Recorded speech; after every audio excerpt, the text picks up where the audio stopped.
your family will let you know when you're when you're too selfish. Your tombstone's not going to say, great guy, made all of the meetings on time. Yeah. All right, folks, this is a crazy different episode than any you've ever seen here before on YouTube. And that's because today on this contractor show, we're talking about hunting and fishing as much as you want. Because my guest today is actually a YouTube channel guy himself. He's a buddy of mine. We decided to go bear hunting. And he said, hey, why don't I video it? Why don't I make a YouTube video? And I said, yeah, sure. So my friend's name is Ashley Stuckless. His channel is High BC Hunting. He's been on the Meat Eater podcast where he talked about a stone sheep hunt that he did. It was just incredible. They took a double. They took 2 stone sheep. So if you want to see that, definitely go check out his channel. But you can also see our bear hunt. It's called Spring Bear 2025. So we're going to get to the episode. Keep in mind, Ashley's a contractor. And that's why I invited him on the show. He's a contractor. And we're talking about the balance we need in our lives to balance the things like our family life, the hobbies that we have, whether it's hunting and fishing like us, and then also running the business. Now, if one of the reasons you can't get away from the business is because your foreman isn't trained or you don't have a foreman who has the leadership skills, we actually do that.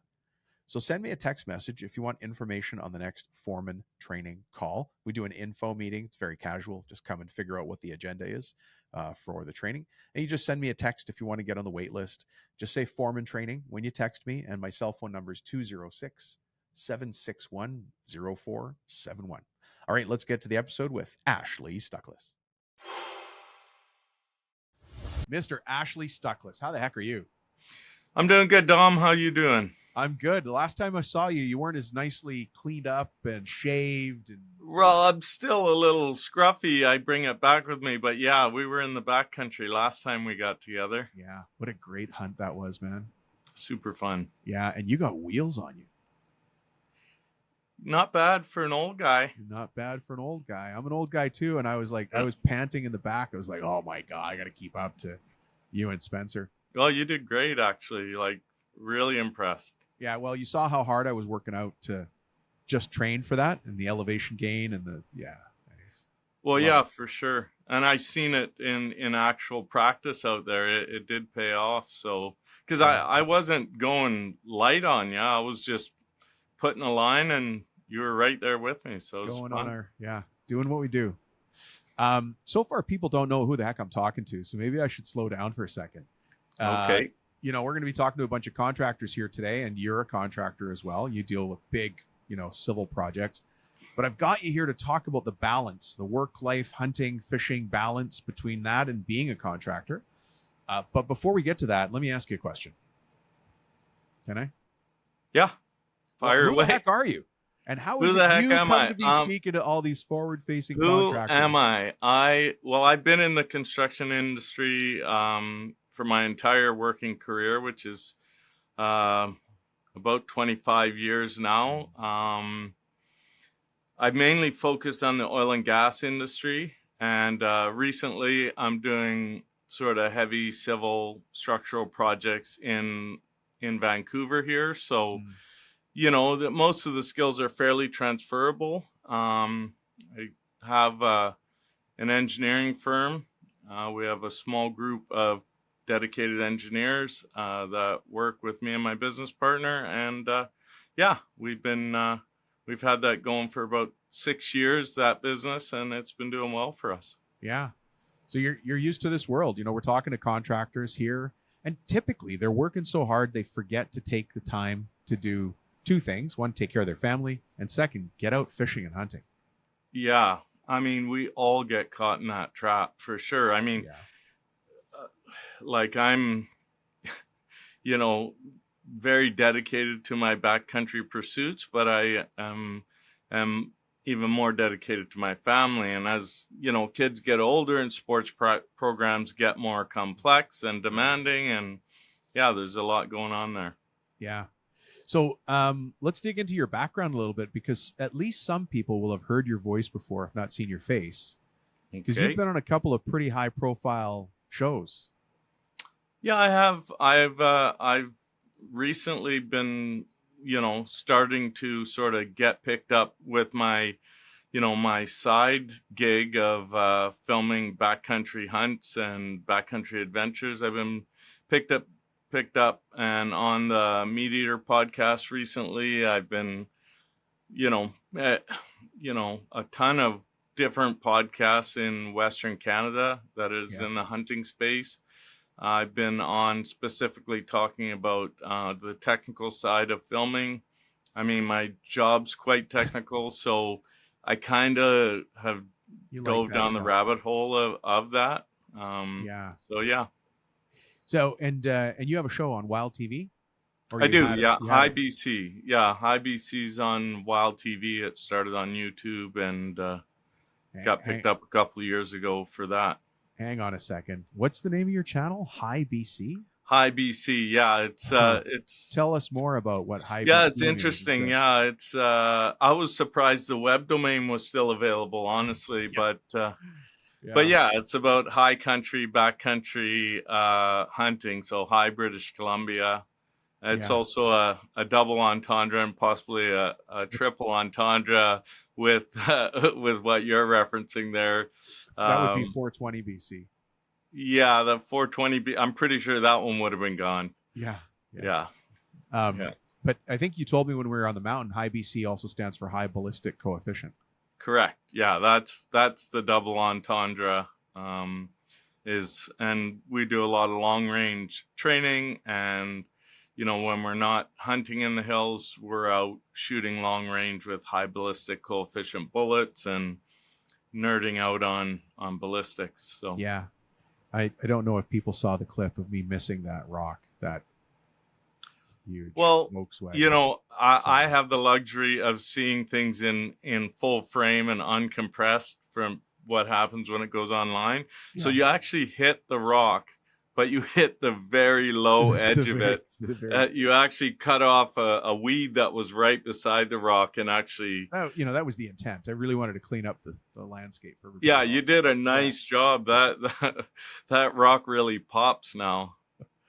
Let's I can tell I'm already trying to go down the hunting path with questions with you, Right. but let's go down the contractor path and how the Sure. difficulties you face or challenges you face in just booking the time and making sure you balance all of those things. How do you live a life where for you it's 5-6 hours before you actually get out of the truck and put boots on the ground? How do you do all that? Yeah. Well, I mean, it's a process to sort of get to a place where you get to build time. I think if you're really giving it your best shot with a new business, especially in the beginning of MPS, there wasn't a lot of extra time. There was a lot of family sacrifice as well to sort of get the boat floating. And then you have to be really intentional once things are kind of functioning and progressing to start managing and start and pay back the dues to the family time, and then build on top of that some time for you to whatever your hobby is to get that Yeah. in there too. How Yeah. long of lead time do you need to give your wife to say I'm going on a 15-day stone sheep hunt? Well, I usually know the year before, but she is extremely accommodating. I mean, she sees it as like I see it, as a passion project, Right. and she knows how stressful work can be and how much you got to put into it, and she knows that's my escape, the way I reset, and she knows I'm better for it. So she's Yeah. very supportive, very lucky. Yeah. It is. You said the word reset. Being in the forest to me, some people get scared. They're like, oh, I don't know where we're going in the trees and it's scary. And I'm like, oh, the trees and it's beautiful. And I don't know where I'm going and we're going. Yeah. Well, you know what? Even about 10 years ago, when I really dove into a lot of solo backcountry stuff, I mean, there was a learning curve there on, some of your uncertainty and fears when you're sleeping out there in bear country in your tent. But part of that actually was the reset as well. It's sort of shocking the system Right. into sort of, okay, this is new and wonderful and a bit scary, but let's work through it and see where it goes. And at the end of the day, it's a learned skill like everything.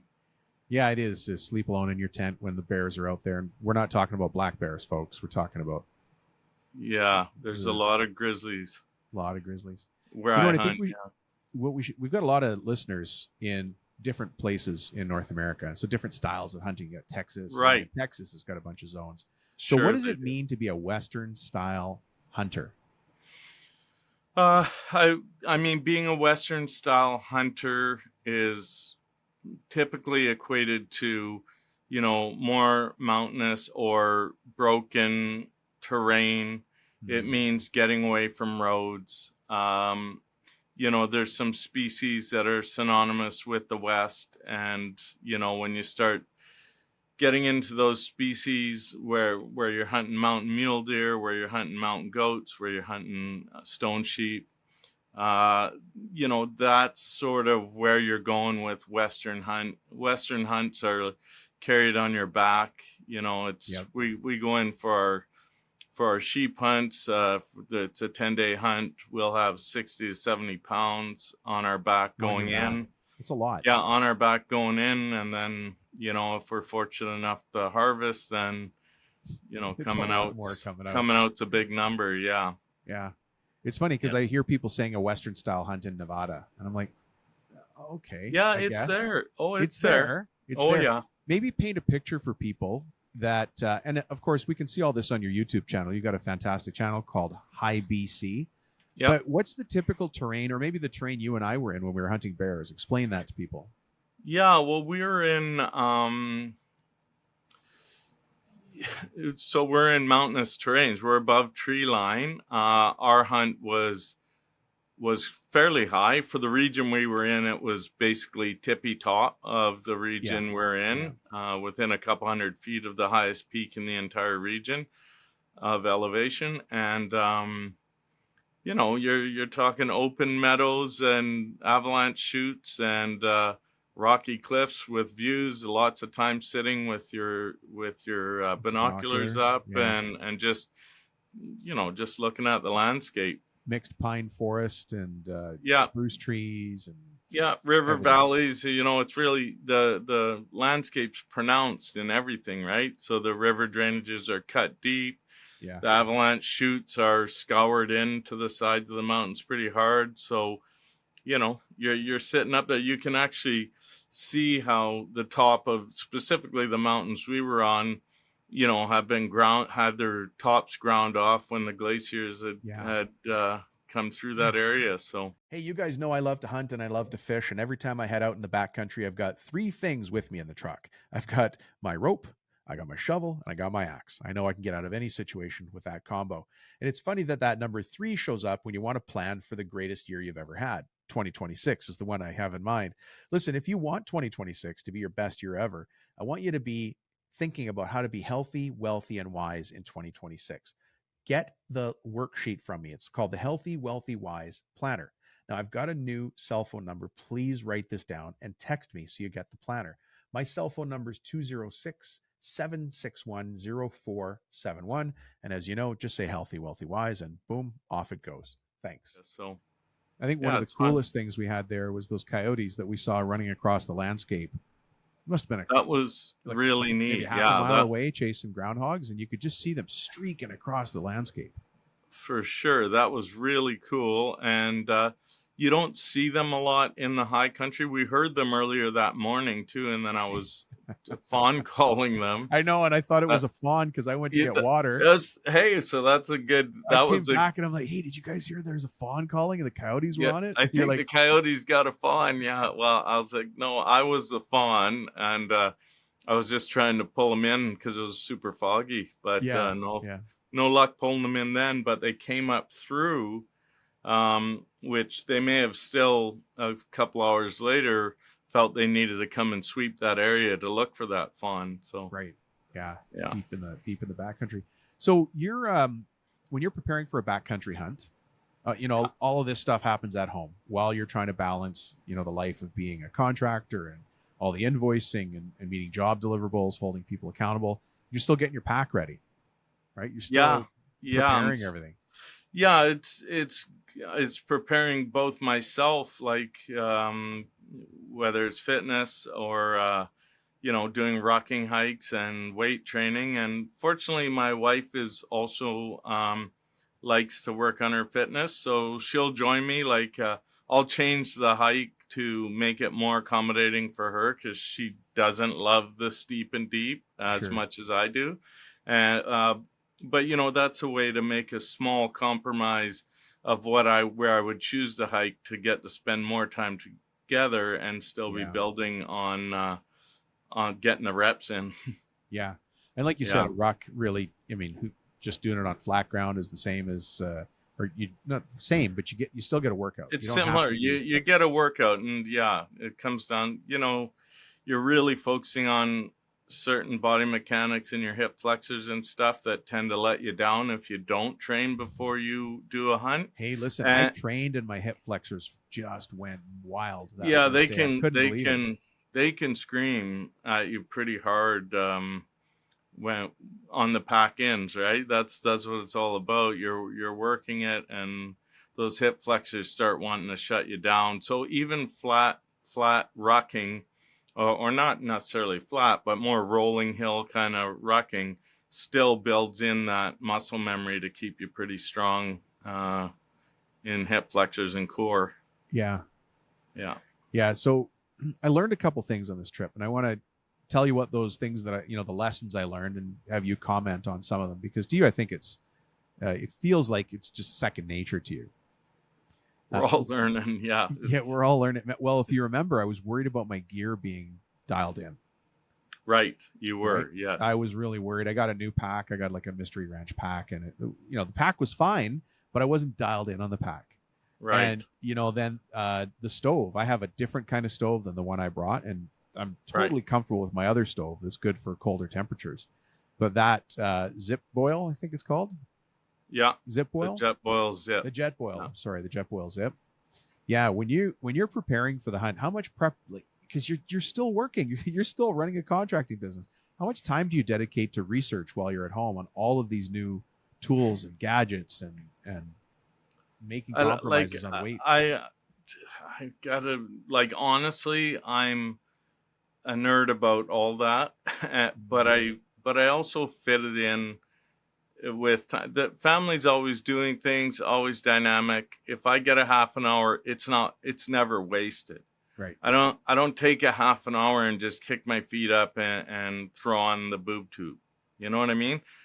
If there's a break, then there's something that I need to research. And when you go on extended hunts, you don't want to be testing that gear in the field. So if me and my son go on a fishing trip, because this year has just turned into like a lover of fishing. So I'm like, that's great. And but that's an opportunity for me. If I've got some new gear, a new stove, for example, like you're talking about, I'll bring it out on that fishing trip and just make some noodles on the shore for him and I, just to get some reps in with it to make sure it's not going to let me down. Yeah. It's funny you mentioned making noodles on one of those stoves. Or my son loves it when we make noodles, like Mr. Noodles, on 3 rocks and a couple of twigs. When I just start a fire, he thinks it's the craziest, greatest thing ever. And that's what he talks about, because most of the time we don't get anything when we're hunting. We're out there, walking with a gun. Sure. But the noodles, always a standout. The hot chocolate, always a standout. Yeah, for sure. And that doesn't end. Like if I'm on a late November hunt and it's well below freezing, and I push it through the morning, and then it gets to that 11 o'clock mark, and I'm like, it's time for nice hot noodles on the side of a snowy hill. You know what I mean? And it's at home I won't have it. It just doesn't even. But out there I can't do without it. And I feel like a kid. It's what I loved as a kid noodles, too. Not worrying where it's going. It's just all. Yeah, for sure. Yeah. So when you come back from these trips, we got to talk a lot about balance to prepare. I'm hoping we're preparing people to chase their dreams. Right. Yeah. Everybody's got a dream. Ashley, you and I live in a place where we can hunt moose, deer, all kinds of deer, bear, elk. What am I missing? The list just goes on. We've got everything here. Yes, we're extremely fortunate. I mean, we run a family calendar. Like, what helps us keep it balanced, because the whole family is busy. We run a family calendar, and I sort of run on my own mental credits. Like, if I'm taking a big hunt for me, Right. then I'm looking for the opportunities soon after I return to have some family plans, a camping trip, a weekend with friends, a barbecue, go sit at the beach, whatever, right? So I just try to manage that, and your family will let you know when you're when you're too selfish. They'll sure let you know, but it becomes a big reward not to get reminded about balance, because you're taking ownership of that and you're actually managing it with good communication. If you treat everything the way you would treat a job and a client, of good communication and, being on time, being reliable, well, that's the same thing you got to be well, that's what I do in my family life. I want to be relied upon by my son, by my wife, by the plans we make. And even if a great opportunity comes along and it's in conflict with the plans I've already set, then you gotta be the big boy. You gotta make the right decision. Yeah. Because Yeah. you need that family to come home to. Yes. Yeah. Yeah. Yes. It's very comforting having a family to come home to. It feels very rewarding to be out there enjoying something that I love, knowing that things are together back at home. Because frankly, no matter what your hobby is, whether it's backcountry or not, if you're not managing your relationships at home, you're not going to enjoy these things to the level that you could be. Down right to the fact of not enjoying it at all, because you've basically put yourself in two places. And yeah, You have two minds. you have two minds. Yeah, for sure. And the hard part of contracting, and I suppose it's no different than any other career choice, is that we're making commitments to people to build, fix, or remake something, and we're held to our name, right? We signed something or we agreed to do it. And so there's a lot of accountability there, and we can get wrapped up in that, working until 10 at night, and getting the is on the other side of the door waiting for you to come out and hang out with them. And I think even in some of those things are necessary. There's no question about it. Early on, when you're putting together a business, or you're a consultant or a contractor that's, got a number of clients, or you're trying to fill out your Rolodex with your clients, that you're going to have to make some sacrifice at that time that you're going to have to make up. But I think if you're not working towards building in, first and foremost, the family time outside of work, and then I think, very closely behind it in importance is building out whatever your individual passion is, because if you build out time to do that, you'll be better in the rest of the areas. I'm better to my clients if my family's happy and I'm doing the things I want to do as much as I can. Right. You don't feel compromised. You got to be realistic, and the scale's gonna shift. But if you just get in that rut where it's all about work and it's 10 o'clock every night, you will actually burn out. You will damage potentially your relationships, and you certainly won't be doing any passion or individual pursuit. So yeah.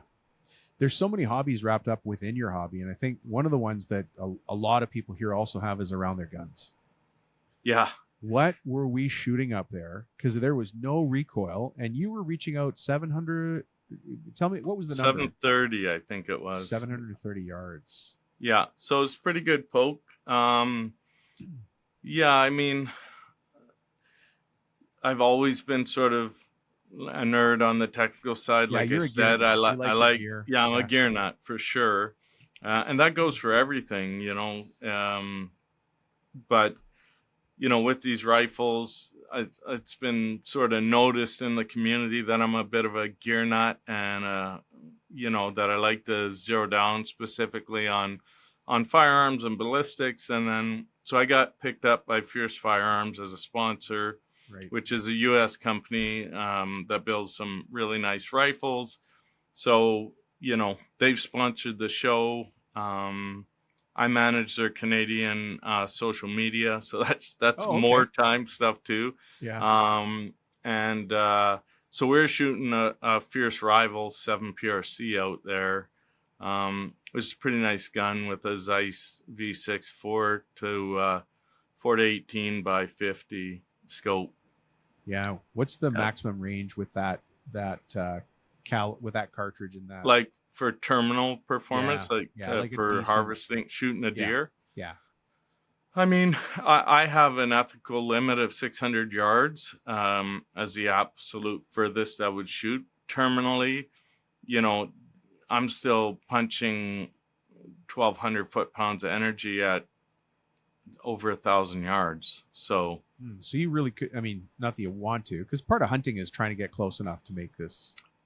Yeah, it's part of it. It's part of it. If you're going to do like Western style hunting, there's a lot of opportunities that come up that are in that 400 or 500 yard range, and there really isn't a good way to get closer. But if you can get closer, I have sort of two drivers. One is the ethics of getting closer, and the other is the closer I get, the more fantastic the footage of these awesome animals is going to be.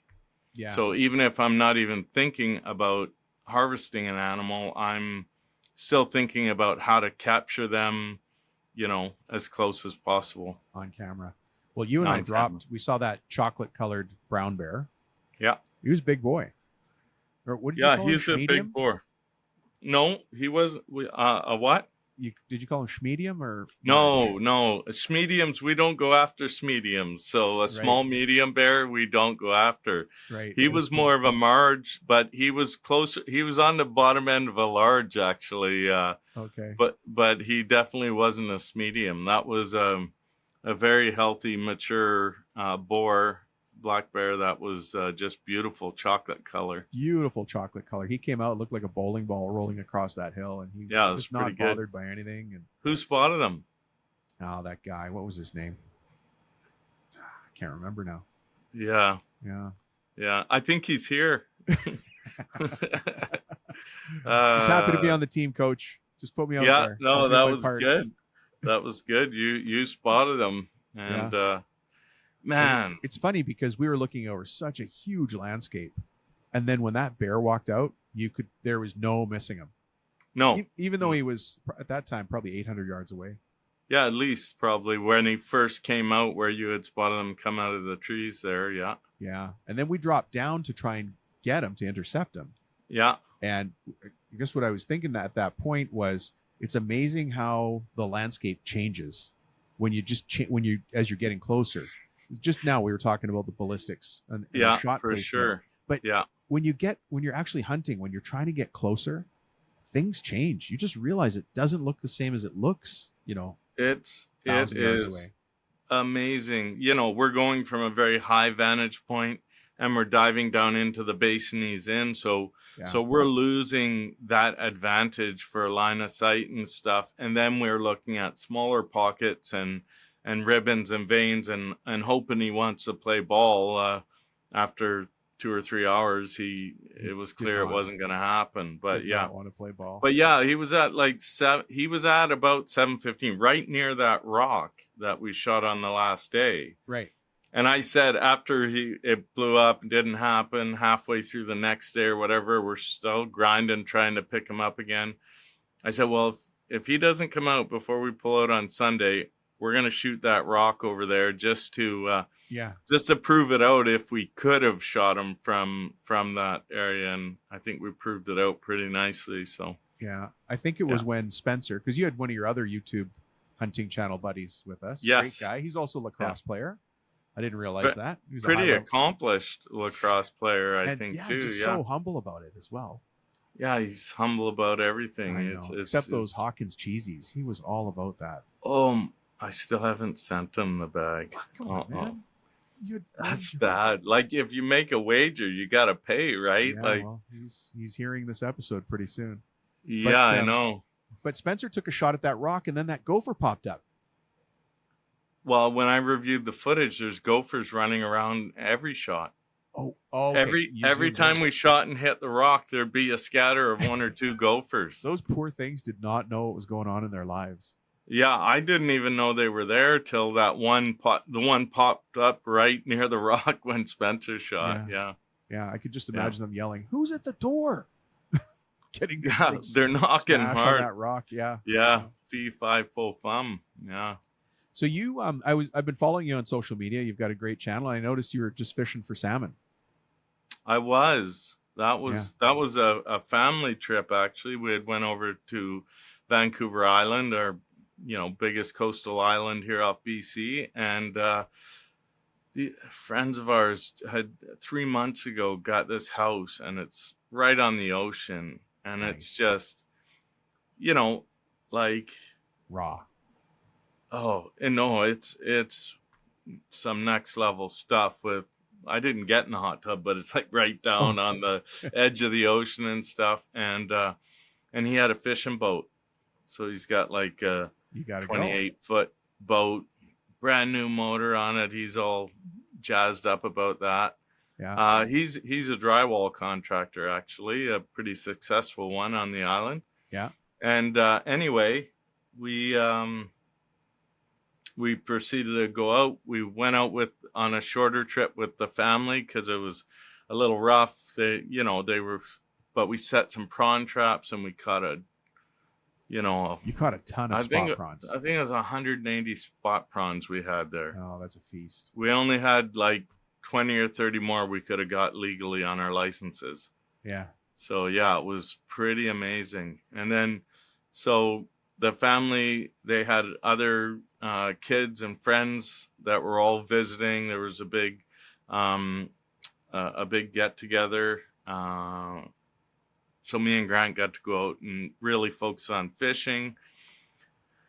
And we just cleaned up. Like we were catching Chinook or kings. And so we limited out on that, one a piece. And then we've got a couple coho a piece that we could keep that were hatchery. And then a rockfish each that we could keep. Yeah, I saw the rockfish as well. Yeah, and then we caught about 20 or 30 additional fish that we just released while we were trying to find the slot limit legal guys. So yeah, it just living on the West Coast, we just are in the hub of all the greatest hunting and fishing. We really are. It's a treasure, man. Yeah. So tell us some of the species you've hunted, because people out there right now are very curious. And then also tell us about what you're aiming to go for in the next little while. Okay, sure. So I'm deeply in love with mule deer. So I pursue mountain mule deer every year.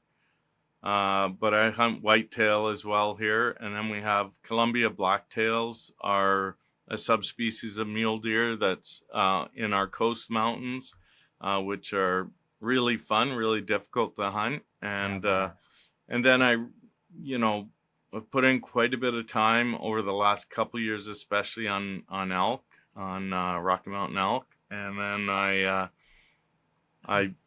sheep hunt every year as well. This year I didn't go stone sheep, but last year we doubled on opener. We should talk about that for a minute, because you did a feature film at the sheep show.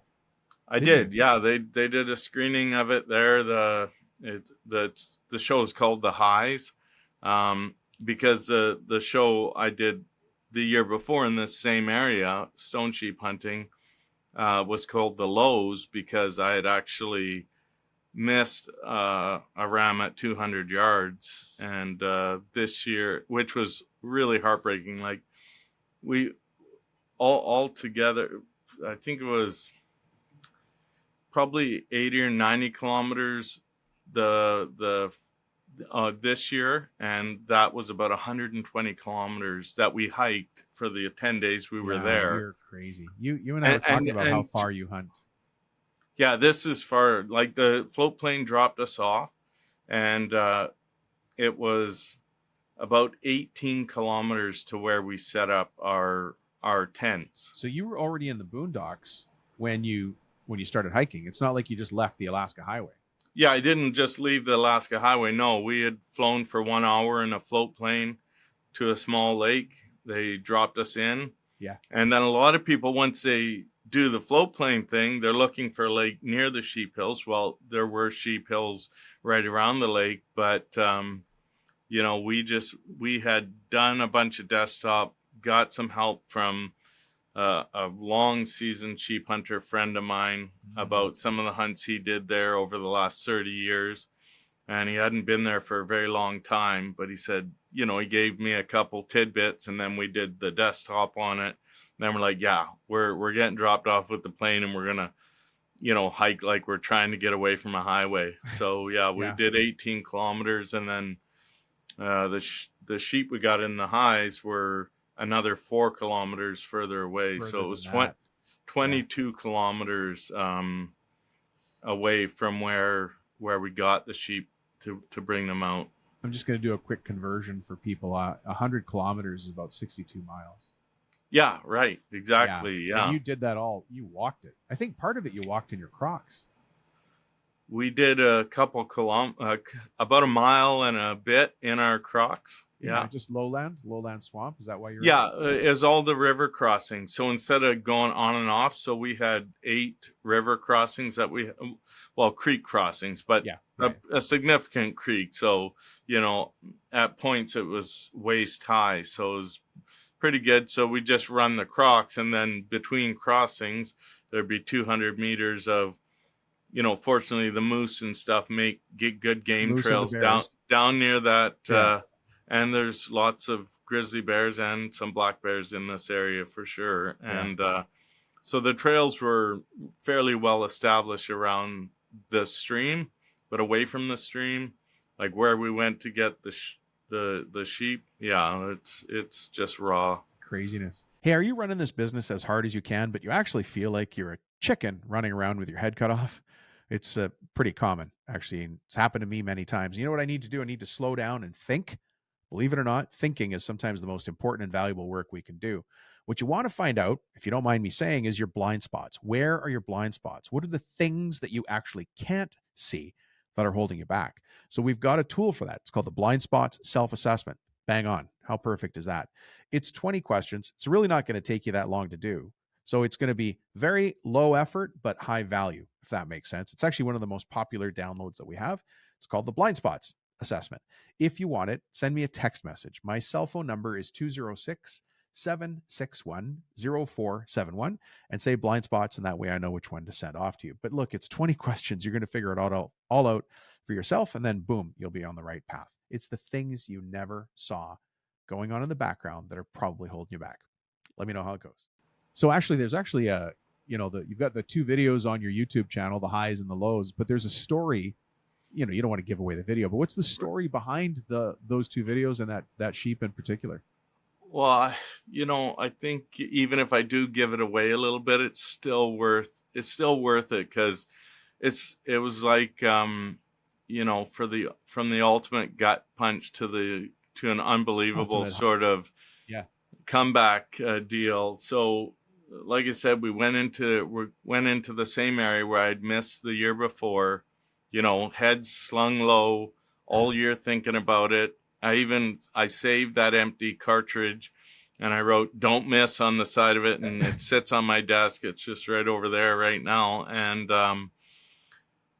And so I sort of lived with that for the whole year. And then, you know, we booked a plane again within a week or 2 of getting back home. So just to make sure we got it again, we're back in same drainage, that same bad channel, that same 18-kilometer hike in, set the tents up in pretty much our exact same spot. And the evening before opener, we were actually glassing and picked up a group of 5 sheep. And the one Did you know he was in there?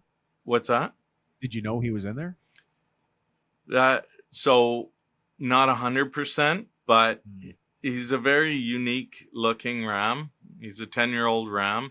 He has a very unusual, which if you know stone sheep is once or 10, that is an exceptionally good ram. So Yeah, we looked, and then, I looked at Jesse, and we had it on the phone scope there and my long lens, and I said, I think that's Chip, man. And that was the nickname we gave him from the year before, because his one horn on the one side sort of was chipped off on the end. Oh, And okay. so we Yeah. called him Chip. And I said, I think that's Chip. And there's another like really impressive twisty one with him. So then we're like, okay, well, we got to go to bed now. And it's light till How did you sleep? I was up. I swear I was up every 20 minutes, half an hour, just trying to shut my mind down, because I knew it was going to be a big push the next Big day. day. Yeah. It'd be a big day. So we got up, pushed in there, and by the time we were a mile or two into it, we could definitely tell. I'd looked at the ram I missed like countless hours in the editing bay, so I had a really good eye Right. for his unique characteristics and his fur patterns and what have you. And then we knew it was him. And it was 10 a.m. on opener on 2024, so this past year, exact same time we got to pull it off. You got to take, and you guys did a double. We did a double. You did a double, which is also extremely impressive. It's extremely impressive. It's impressive for the amount of good fortune it takes for that to come together. Yeah, because it's and on film, which is hard as well. I mean, I got to see you and Spencer trying to video everything. Oh yeah, that's another layer. If you think rifle hunting is one thing and then archery is harder, well, you guys do rifle and archery with cameras. Yeah, alone. Yeah, it's not like you have a photographer with you. You're the photographer. I do all the video work, all the editing, everything with it. So and coming back to balance, that's forced me to become very efficient at editing. I still am questing for still a higher level of quality. I'm always pouring into something. I can't help it. But I've also realized that I sort of have to give myself time limits and get things done. Yeah. Yeah. Because of the balance. Because of the balance. Yeah. Otherwise, you could easily, I remember the first time I did like a 25-minute video. Right. It probably took me 100 hours. 100 hours to actually do it, because, in order to do it, I'm learning, I'm using YouTube, I'm, asking all the friends, research, all the little bits, everything, untrained, but just passionate about doing it. And then, so now I could, I can do this, a better edit in 20 to 30. That's a significant, more complete. See, there you go. There's always a way to work lean manufacturing into the conversation. Yeah. Ashley. Yeah, that's right. Right. Yeah. It's still a huge time it's commitment. A massive time commitment. Yeah. But it's not 100 hours. Now you got it down to 20. And that's right. So I only have to get up at 4 a.m. A few times a week and get, and actually it's my most productive time. The phone's not ringing.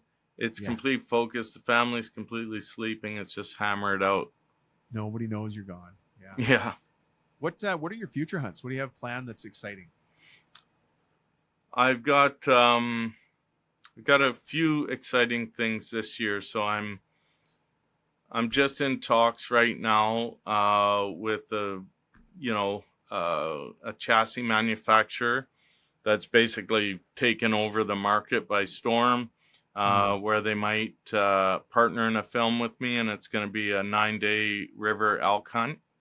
That's the one you're looking for a photographer or a videographer to I was looking for a videographer to maybe come and help lift the weight. I'm still sort of, I got this it's my baby kind of syndrome. Which is I gotta gotta talk about delegating. I think eventually, I don't typically have a problem with delegation. It's just with the I run High BC like a tight little business. It's Right. not a huge money maker, but it certainly pays its own way. Yeah. So I have to be frugal until I sort of build it enough to start delegating I more of this love stuff. that. That's the greatest logic ever. So Everything's got to pay its way. I'm at the cusp of it. I think if I start treating some of these films as individual projects, partnering with some people in the industry, it allows me to then build a budget. It's a lot closer to the type of project management and construction management that I do. That's where those skills come Where I'm back. able to, build out the spreadsheet and, work on, this is the specific cost to the project. This is the time that goes into it. And, I wouldn't have those skills without the other side of my life, but that's making it more real. And then that's putting perspective into looking for cameraman and stuff, because I want to understand the cost of that from the market options that are around me here, instead of just taking a guess. And then I've got real numbers to put in there, and then see if the budget can stand it, kind of thing. Yeah. Where my mind went first was the opportunity cost. Right. Because I can't afford to have a videographer who's not going to cut the mustard, because it's so difficult to get to the backcountry. It's called the backcountry for a reason. Well, that's right. Like that, it is not. You can't. There's a subset that you're looking for that needs to be highly skilled technically with the camera equipment, but also physically able to do these hunts. Yeah, hours of blowdown and walking through swamps, and that some really that you rough and I decided stuff to hike through. Yeah, that's right. And then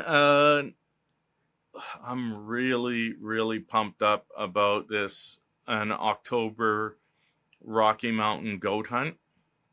So this is going to be extremely cold weather, real mountainous, super high.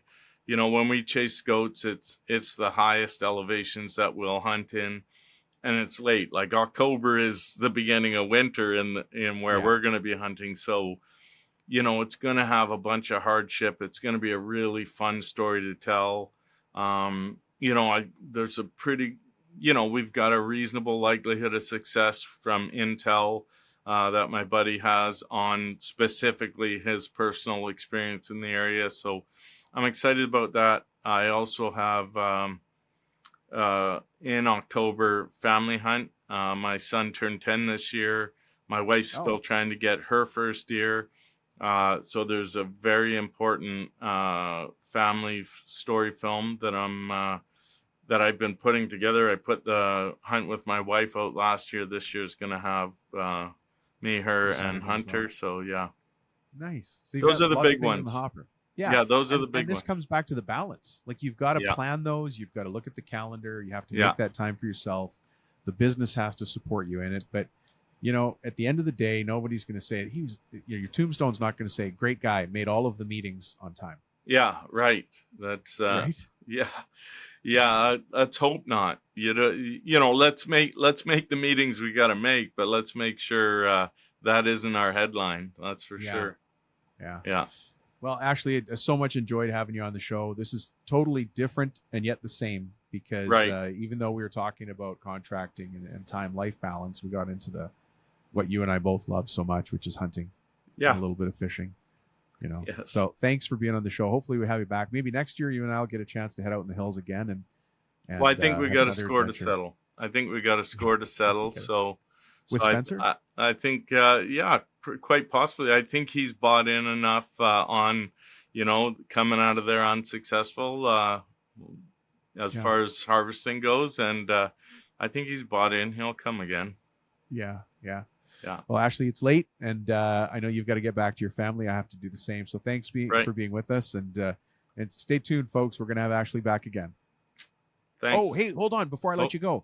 Remind everybody how we find you, because that would be a shame. Yeah, right. So if you go onto YouTube, find us High BC Hunting. If you go on Instagram, it's High_BC_hunting.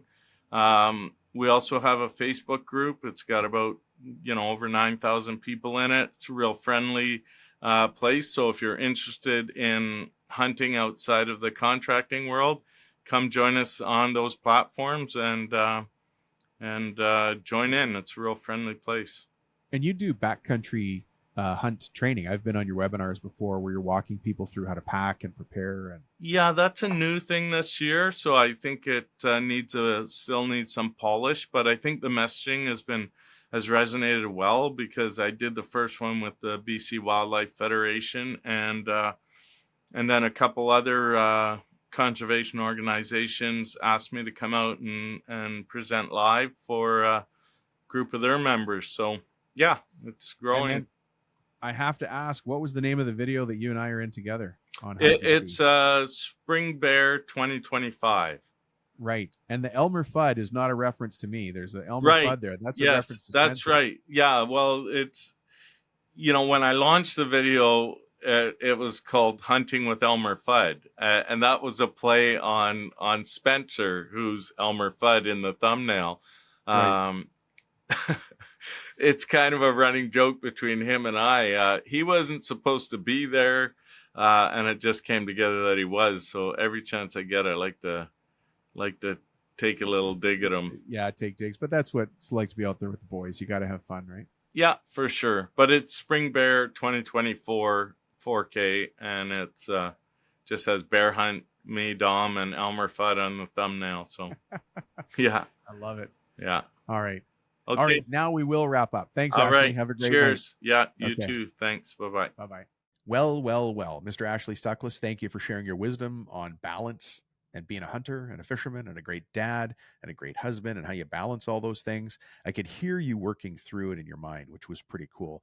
And I'm sure that our audience, who has their own hobbies, it might not just be hunting and fishing, who has their own hobbies, is thinking about those same things. And sometimes, honestly, just being stuck because of the commitments we made at the office and the commitments we've made to our family and can't get the time away. But unless we're intentional about it, folks, unless we become proactive about our business and our life, it's always going to push us around. And what you're seeing from Ashley, I'm taking him as a mentor for me for sure. He gets out hunting way more than I do. I've got to be intentional about it. I've got to pre-plan those things. Got to find the buddies like I have with Ashley and get out there and do those things. And first of all, I feel very fortunate. But second, I also made it happen. So go be that guy.